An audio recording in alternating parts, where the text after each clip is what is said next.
mengapa turis asal Tiongkok banyak dibenci oleh turis negara lain?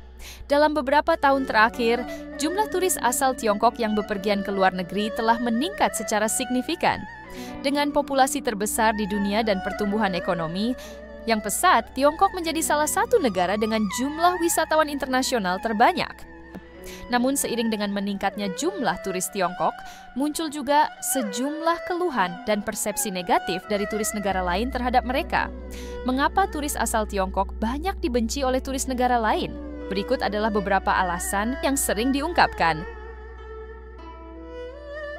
Yang pertama, kebisingan di tempat umum. Salah satu keluhan paling umum tentang turis Tiongkok adalah kecenderungan mereka untuk berbicara dengan suara keras di tempat umum.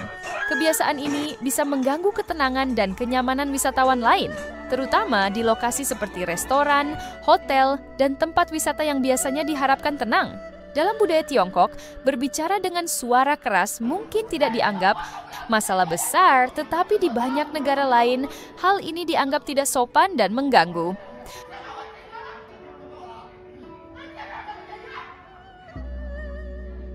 Banyak turis Tiongkok yang mungkin kurang familiar dengan kebiasaan dan etiket di negara yang mereka kunjungi. Misalnya, dalam hal mengantri, beberapa turis mungkin terbiasa dengan budaya rebutan yang lazim di beberapa daerah Tiongkok, yang berbeda dengan norma antri yang teratur di banyak negara barat.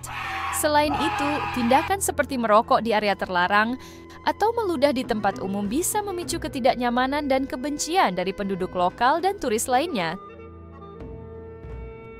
Ada laporan tentang turis Tiongkok yang melakukan tindakan tidak sopan atau bahkan merusak. Contoh-contohnya termasuk membuang sampah sembarangan, merusak fasilitas umum, dan tidak mematuhi aturan setempat di situs-situs bersejarah.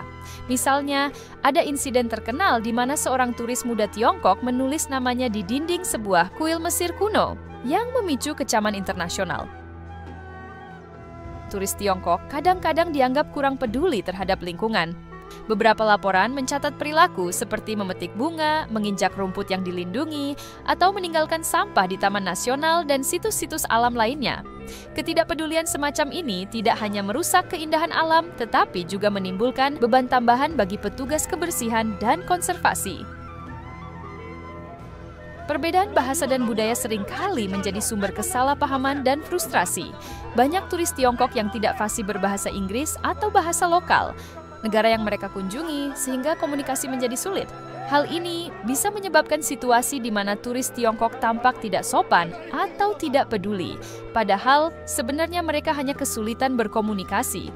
Karena jumlah turis Tiongkok yang bepergian ke luar negeri sangat besar, dampak dari perilaku negatif mereka menjadi lebih terasa.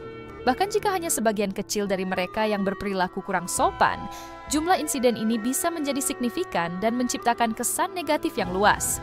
Jumlah yang besar juga berarti bahwa perilaku negatif lebih sering dilaporkan dan menjadi sorotan media. Menyadari reputasi negatif ini, pemerintah Tiongkok dan industri pariwisata telah melakukan berbagai upaya untuk memperbaiki citra turis Tiongkok di luar negeri.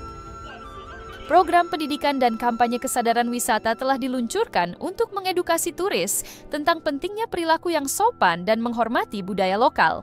Panduan wisata yang menekankan etiket internasional juga semakin banyak tersedia. Selain itu, banyak agen perjalanan dan perusahaan wisata di Tiongkok yang menawarkan pelatihan khusus bagi turis sebelum mereka berangkat ke luar negeri.